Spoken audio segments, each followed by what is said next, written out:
Sejam bem-vindos a mais um vídeo desse canal e hoje a gente vai falar como que a gente fez o nosso planejamento financeiro para conseguir comprar o tão sonhado carro Jeep Renegade, que era o meu sonho, né? Mas o meu sonho Pode deixar claro. é um modelo de carro. E hoje a gente vai falar como que foi esse planejamento, né? Pra gente não ficar com dívida aí, né? Por conta do carro e tudo mais. E é isso, né? Vamos passar aí um breve resumo sobre o nosso planejamento financeiro, a nossa organização, como que foi feita essa compra, se ela foi à vista, se foi financiamento. Vamos colocar ali tudo que a gente fez para que vocês possam entender ali um pouquinho e tenham um passo a passo também para que vocês consigam aí comprar o carro do sonho de vocês ou o que quer que seja. Bom, então começando aqui, explicando um pouco para vocês, né, contextualizando por que a gente queria um carro, né? Mais precisamente, eu queria o carro, né? Por que esse carro? Porque esse carro também, né? Bom, desde de mais novinha, assim, eu tinha a vontade de ter um Jeep Renegade, porque eu sempre achei que era um carro que aparentava ser muito forte, um carro bruto, um carro potente. E isso pouco também da minha personalidade mesmo. Eu acho que eu sou uma pessoa mais incisiva, eu sou uma pessoa que tem um jeito mais abrutalhado aí, né? E, enfim, eu me identificava muito com esse carro. Eu sempre falei isso pro Matheus desde o início, mas a gente não ia pegar, só pra deixar claro, a gente não ia pegar um Jeep Renegade porque ele tava fora de cogitação por conta do valor financeiro. Então, assim, gente, o Matheus, ele vai explicar também mais um pouquinho essa parte pra vocês, mas ele tinha uma linha de raciocínio em relação a carros e eu tinha outra linha de raciocínio. Mas o ponto aqui é, como a gente tem uma empresa de e-commerce, a gente vai bastante para São Paulo. Aqui da Baixada dá mais ou menos uma hora e pouca. E a gente precisava de carro para essa locomoção e a gente acabava alugando esse carro na Localiza, né? Então a gente alugava esse carro em alguns dias do mês, porque a gente precisava justamente ficar indo, né, ter relacionamento com o fornecedor e ver produto. Então a gente usava o carro, né? Não tanto, mas já estava virando uma coisa um pouco mais frequente. Então a gente já estava investindo aí, né, gastando um certo dinheiro para alugar esse carro, né? Quem vê esse rostinho aqui nem imagina que ela queria um Renegade abrutalhado, brutamonte, né? Geralmente a gente pensa em carros mais femininos, mas não é o caso. Muito a ver com personalidade, né, galera? Bom, alguns fatores que influenciaram a escolha do carro. Primeiro, porque era o sonho da Bela, apesar de ela ter falado, não era o carro que a gente ia comprar, não foi a primeira opção. A gente tinha um budget, que a gente fala, que seria uma meta financeira máxima para a compra do carro. Então, o Renegade não entrava nessa meta financeira, não tinha como. Mesmo que a gente pegasse anos mais antigos, não faria também tanto sentido, porque é um carro que dá muito problema. Então, a gente estava visando o quê? A gente estava visando um carro que entrasse no nosso orçamento, que tivesse alguns pontos chaves dentro do carro, que é coisas que a gente queria, como um painel, a gente usa muito ali a questão do Waze para ir para São Paulo, então que se conectasse com o celular via Bluetooth, né, que fosse sedã. A gente estava preferindo um carro que tivesse um espaço um pouquinho maior no porta-malas para aproveitar também para viagens que a gente acaba fazendo de carro aqui dentro E para carregar mercadoria também. Por mais que a gente não use mais para isso, né, não seja o intuito, mas caso fosse necessário, a gente vai para ter que entregar até o ponto de coleta da Shopee ou da Magazine Luiza, que a gente também vende lá. Então a gente precisava de um carro que não fosse tão pequeno assim, tipo um hatch, no caso. Então a gente estava ali numa escolha de um HB20 sedã, de um Versa, que é um carro grande, de um Onix sedã, alguns carros ali que a gente conseguia jogar dentro da faixa de valor que a gente queria, tá? Então assim, foi planejado a compra do carro, a gente já vinha discutindo no bom sentido, conversando sobre isso já desde o meio do ano passado, do final do ano passado para o começo desse ano, sabendo que seria esse ano, a partir de fevereiro, março, abril, teria algumas coisas ali que a gente teria que ver para que desse certo. E aí houve essa pequena mudança na questão de qual carro comprar, por conta também do quanto a gente tinha ali para investir no carro e por conta de conversas de entender se fazia sentido a gente comprar um carro mais barato e depois ter que trocar no ano que vem para realizar o sonho dela, ou fazia sentido a gente já ir para um pouco mais caro. Então tudo ali a gente vai falar aí para vocês entenderem o passo a passo que a gente fez e que levou a gente a tomar essa decisão. Então, antes da gente falar desse nosso planejamento, gente, só lembrando que cada caso é um caso, então a gente vai comentar aqui com vocês sobre o nosso planejamento para chegar no valor do carro, mas cada um tem a sua realidade. Então lembre-se que quando a gente adquire um carro, a gente tem os custos também, custos com seguro, custos com várias outras coisas, então a gente acaba aí aumentando um custo fixo mensal, né? Isso é uma coisa que o Matheus também vai falar na parte financeira. Então assim, cada caso é um caso, cada realidade é uma realidade, né? Então também tem que ter esse pensamento de arcar de fato com o carro, né? Que tem todas essas despesas, gasolina, enfim, e tudo isso também. E assim, galera, o nosso planejamento, né, a definição ali do valor do carro, ele entraria muito na questão de a gente conseguir pagar o carro em pelo menos 80% ali do valor do carro, tá? Chegando muito próximo ali de ter 100% do valor do carro, para que a gente comprasse ali o nosso carro sedã, né, que a gente estava falando ali no começo. Então a gente se planejou, deixou o custo de vida o mínimo possível para que a gente fosse economizando essa grana da entrada assim, né, de quase abater ali o valor do carro em 100%, e o restante do valor a gente dividiria no cartão de crédito, tá? Então a gente não fez financiamento, a gente não entrou em consórcio, a gente simplesmente tinha o planejamento de dar mais de quase 100% do valor do carro e o restante a gente ia dividir num cartão de crédito para que pagasse o mínimo de juros possível, porque os juros no cartão é muito baixo e vale a pena muito dividir esse valor em cartão de crédito, se possível. E assim, avaliando também no sentido de que, galera, alugar o carro ainda sai muito mais barato pra gente, que ia uma vez por semana para São Paulo, chegava aí às vezes 2 vezes na semana, mas ainda assim saía mais barato por todos os custos que o carro gera, seguro, IPVA, manutenção periódica, estacionamento, porque no nosso prédio não tem a garagem, então a gente tem que pagar um estacionamento à parte. Então tudo isso gera custos e quando você aluga o carro um dia só, para bate e volta, sai muito mais barato no final do mês. Mas mesmo assim, a gente começou a pensar também numa questão de ter mais conforto, sair a pedido, às vezes a gente tem que levar um pedido de uma loja nova direto no ponto de coleta, levar na Magalu, isso estava ficando muito ruim. Então a gente sabia que seria um aumento do nosso custo de vida, mas que a gente estava se planejando para isso, de realmente ter esse aumento, de não ter problema em ter esse aumento. Qual é o aumento, tá? O quanto vai ser esse custo mensal, a gente já tem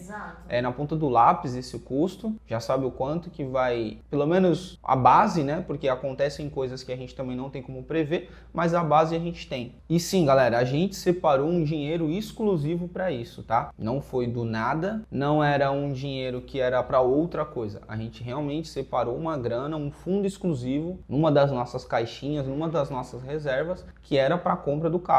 E aí a gente vai explicar para vocês por que essa decisão também de não comprar o carro A e comprar o carro B, que era mais caro. Só para contextualizar vocês, a gente tinha uma moto, né? Então tem, na verdade, né? A gente ainda tem ela. A gente não vendeu a moto. A gente não se desfez dela, então... Que inclusive a gente comprou, na verdade, no final do ano passado. Então a gente ainda tem a moto, sim. Na verdade, eu tinha uma bizinha. Foi meu sonho também, de 15 anos. Eu tinha uma bis 125, minha queridíssima, mas o Matheus ficava muito desconfortável na moto.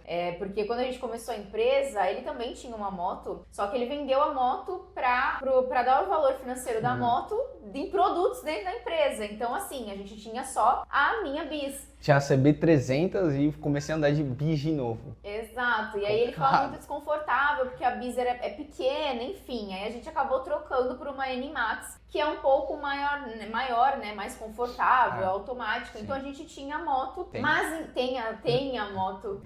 Eu falo tinha porque tem a moto. Carro agora, né, parece que a gente quase não vai usar.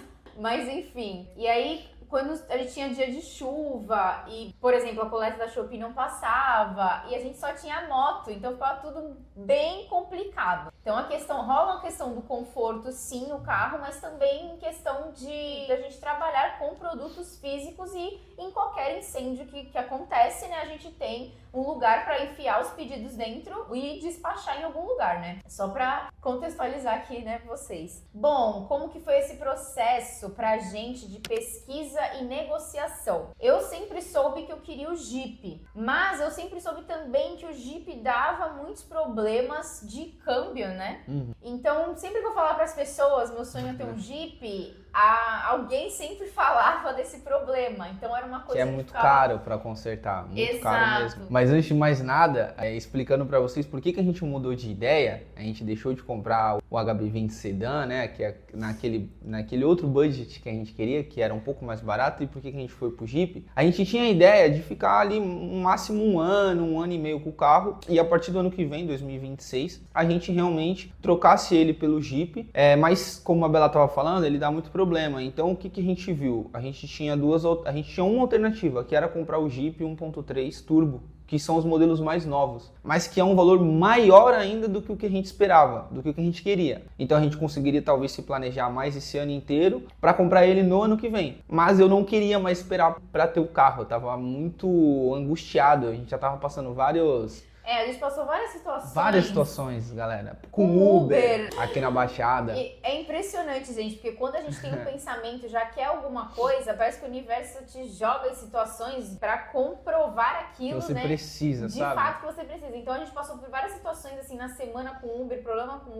com corrida, e tipo, tava assim, inviável Caótico. Então a gente tinha algumas opções, né? Uma delas era essa que o Matheus falou do 1.3, e a outra era um Jeep a diesel. Gente, eu desconhecia totalmente carro a diesel, eu nunca tinha ouvido falar, não sabia, mas o amigo do Matheus trabalha numa concessionária. Uma loja, né? Uma loja não, uma concessionária. Isso, e aí ele explicou pra gente, né, tudo detalhadamente, né? E aí a gente acabou tendo uma oportunidade junto com esse amigo mesmo do Matheus. Tinha acabado de entrar um Jeep lá, um Jeep a diesel e 4x4. O valor e a quilometragem estavam ótimos, né? Ele tem 50 e poucos quilômetros rodados, então, e ele é a diesel 4x4, então assim, caiu como uma luva. Então, na verdade, a gente tinha essas duas opções, ou seria porque o diesel, só para contextualizar, o diesel ele não tem o problema de câmbio que o Renegade 1.8 tem, porque o motor a diesel é muito diferente, a lubrificação do câmbio é tudo muito diferente, ele não dá problema, é muito difícil dar problema no carro a diesel.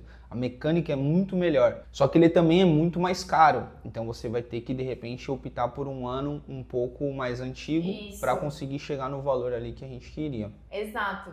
E aí a gente foi nessa loja do amigo do Matheus, eu dirigi o carro. Gente, eu nunca tinha dirigido um carro a diesel, simplesmente sensacional. Eu dirigi um outro modelo de carro a diesel. Eu nunca tinha dirigido. Gente, ele faz um barulho, um ronco de caminhão maravilhoso. E lembra lá no começo que eu falei pra vocês que eu gostava do Jeep por conta da estrutura dele, né? Da aparência de bruto. Aí ficou mais bruto. Exatamente. Inclusive, eu acho lindo aquele carro Cherokee lá, o Jeep Cherokee, que é bem antigo, né? Nem sei que ano que é. Então eu adoro esses carros assim, que aparentam, né, ser bem fortes e bem fazenda. Bem fazenda. E também tenho a intenção de ir botar ele na estrada mesmo, gente. Eu comprei nessa intenção. Eu quero viajar, ir pra serra, colocar ele na areia, subir vários lugares aí, então, na verdade, essa foi a minha intenção com o Jeep. Mas enfim, né, depois de toda essa história aí, a gente vai passar realmente o planejamento aí financeiro, um passo a passo, para você que quer adquirir um carro ou qualquer tipo de bem aí material, você consiga ter esse planejamento e você não ficar sufocado em dívida, em conta, e também pagar uns juros muito altos, que às vezes nem vale a pena, às vezes você compra 2, 3 do que você estava pensando em comprar, só pelo fato de que você não conseguir esperar aí, às vezes, né, ter uma boa parte do valor para dar de cara e de entrada. Então, galera, são 5 passos que a gente definiu para que você consiga comprar o seu carro sem entrar numa dívida ou pagar uns juros exorbitantes. Primeiro, você tem que definir a meta. Qual que é a sua meta financeira? Qual que é o valor que você vai pagar no carro? Qual que vai ser o valor do seu carro, né? Definindo isso, você consegue fazer todo o planejamento. O passo 2, galera, é você analisar a sua situação financeira para entender qual que é a sua realidade e o que você pode aumentar o seu custo de vida. Porque lembrando, o carro ele vai te aumentar, ele vai te dar gastos. Então entender se o carro vai ser para um trabalho e esse carro ele vai te gerar renda, entender se vai ser para lazer, se você vai usar todo dia para ir para o trabalho, para ir e voltar, entender se você vai pegar a estrada.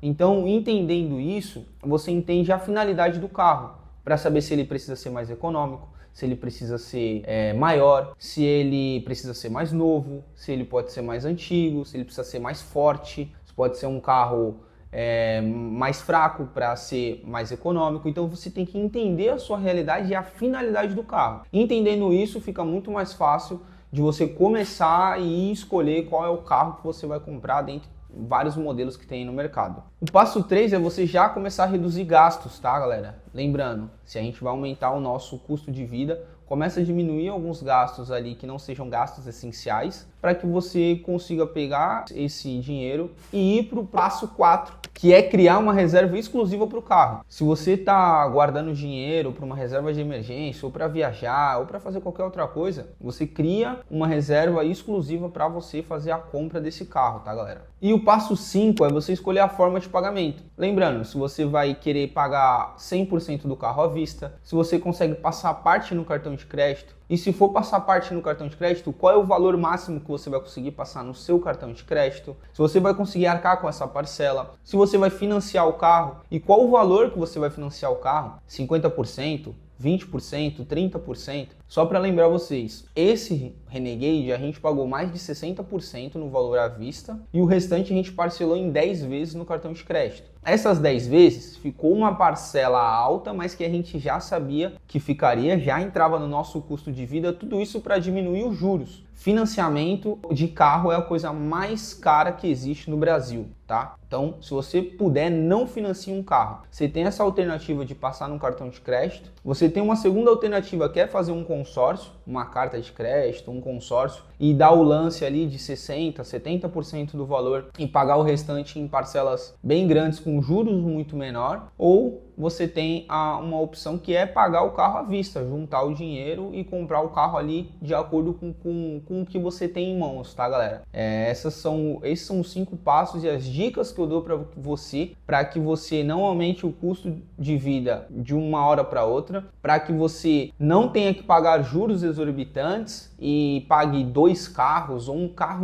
Você tendo um planejamento, você consegue sim alinhar com o seu sonho, com o modelo que você quer. Talvez não no ano que você quer, mas não tem problema. Às vezes, por ser um primeiro carro ou um segundo carro, a gente vai de degrau em degrau, chegando ali no nosso objetivo, que nunca é um objetivo final, ele sempre vai ser atualizado, porque carros ficam antigos, ficam velhos, ficam novos. E lembrando, galera, carro é um passivo, tá? Ele não é um ativo, não é patrimônio. Carro, ele deprecia com o tempo. Você tem gasto de manutenção, você tem gasto de seguro, IPVA, gasolina, tudo. Então, você vai colocar dinheiro ali e esse dinheiro vai ser depreciado, você vai perder dinheiro. Então, você tem que entender isso, estar ok com isso, falar, não, tudo bem, e entender qual que é o seu limite para que esse seu prejuízo lá no futuro, quando você for trocar de carro, não seja tão grande, ele seja menor, seja o mínimo possível. E também isso entra a questão de você de repente financiar e pagar juros muito altos. Isso faz com que a sua perda de valor financeiro lá na frente, quando você for vender o carro, seja maior, porque você pagou juros, o carro foi mais caro, depreciou, a tabela ficou mais barata, enfim, aí você entra ali numa bola de neve achando que carro é patrimônio, tá? Carro não é patrimônio, que fique bem claro isso.